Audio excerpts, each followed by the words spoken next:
Bonjour à tous et bienvenue sur boursicoté.com pour cette nouvelle analyse technique du CAC 40 en point matinal avec une configuration qui semble vouloir repasser au-delà des 7365 points puisqu'après avoir refranchi cette zone hier et cette zone a été confirmée ici comme support, il semblerait que l'on soit dans la continuité aujourd'hui.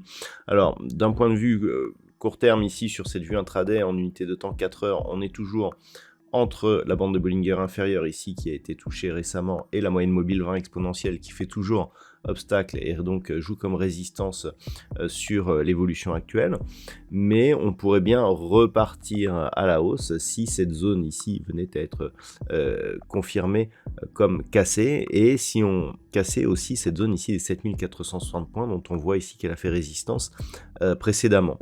Au niveau des indicateurs techniques, on reprend une dynamique haussière d'un point de vue intraday. Je rappelle qu'on est en unité de temps 4 heures. Le RSI s'est neutralisé. Les volumes sont légèrement montants. On pourrait avoir des surprises sur cette séance et en cette fin de semaine très technique. Donc effectivement, la hausse pourrait reprendre, il faudrait toutefois confirmer la cassure de certaines zones. Au niveau du palmarès des valeurs, donc au moment où je vous parle, le CAC 40 gagne 0,23%. Renault est le carton du jour, plus 6,63% au moment de cette analyse. Vivendi, plus 2,31%. Derrière, ST Micro, BNP Paribas ou Société Générale sont sur des hausses proches de 1%. Au niveau des plus fortes baisses, on trouve Dassault Systèmes qui perd 0,9%. Pernod Ricard à moins 0,5%, Danone, Edenred et L'Oréal moins 0,4%. Donc, il semblerait que l'on veuille remonter aujourd'hui par rapport à la corrélation que nous avons avec le DAX, c'est un peu plus en faveur de l'indice parisien depuis ces quelques jours. Donc, est-ce un mouvement qui va être durable? En tout cas, cette fin d'année semble un peu plus favorable. Malgré tout, du point de vue de la tendance globale, on reste dans une dynamique qui est baissière, même après avoir cassé ici à la hausse cette zone de résistance oblique. Il n'y a pas encore de retournement majeur. On le voit d'ailleurs ici sur cette phase, on était sur une dynamique haussière. On est venu s'appuyer une première fois ici sur ce nœud d'indicateurs, et notamment la moyenne mobile 20 exponentielle, la zone horizontale des 7365 et l'ancienne résistance oblique. On a tenté un rebond mais qui n'a pas marqué de plus haut significatif par rapport à l'impulsion initiale. Et on vient ici chercher la bolle inférieure. On a tenté une réintégration ici sous la résistance.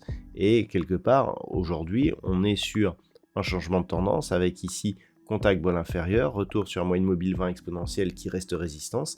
Quelque part, c'est le début d'un potentiel retournement de tendance. Donc, il va falloir surveiller cette zone ici, puisque cette zone qui est devenue, je dirais, support là ici en intraday, tant qu'elle le reste, ça favorisera la reprise ici d'un mouvement, puisque globalement, on est toujours ici sur une impulsion qui consolide.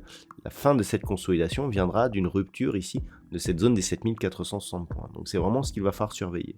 Donc premier élément, l'éventuelle rupture ici de cette moyenne mobile 20 exponentielle qui va osciller aujourd'hui autour de 7383 points pourrait nous donner un premier signal. Mais c'est vraiment la validation de la cassure haussière des 7460 points qui pourrait nous donner un signal beaucoup plus positif.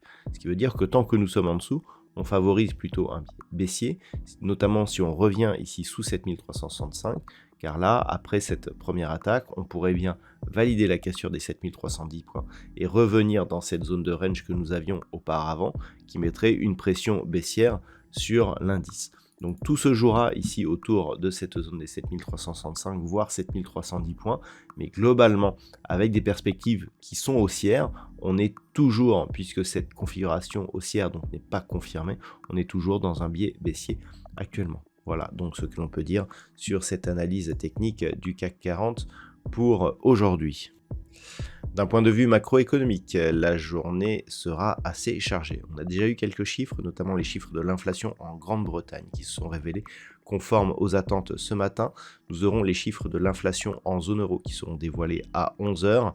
Et cet après-midi, donc gros après-midi, du côté de Wall Street, puisque même si on aura à 16h30 le stock de pétrole brut, les attentes se situent à 20h, puisque nous aurons donc à cette heure-ci les projections économiques du FOMC, la décision de la Fed sur l'évolution de ses taux d'intérêt, suivie à 20h30 de la conférence de presse de Jérôme Powell. C'est le rendez-vous de cette semaine qu'il faudra suivre pour éventuellement détecter les impacts sur l'évolution des indices, mais aussi des monnaies, puisque la baisse de 25 points de base par la Fed est largement attendue, mais c'est surtout le discours qui éventuellement donnera des indications sur la poursuite de la politique monétaire de la Fed, qui donnera des éléments donc pour la suite.